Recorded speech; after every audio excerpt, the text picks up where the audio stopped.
大量的资源，针对那几个东西，我把它做极致。但是如果你的格局都留在下个月出粮的话，你可以想象你花的时间跟心思在干嘛。基本上我们不做计划，我们只做战略，我们叫做内方外圆，方向、宗旨、价值观不要变。至于怎么实现这个中间的目的，就是圆的。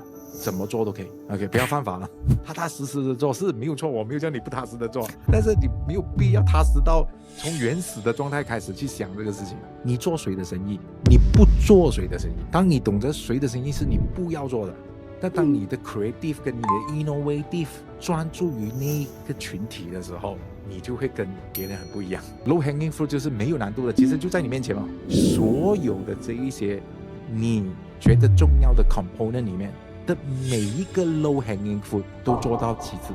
当你生意不好的时候，我有一个原理，百试百灵，你做一件事情就可以，你过了一段时间，你生意就会好回来。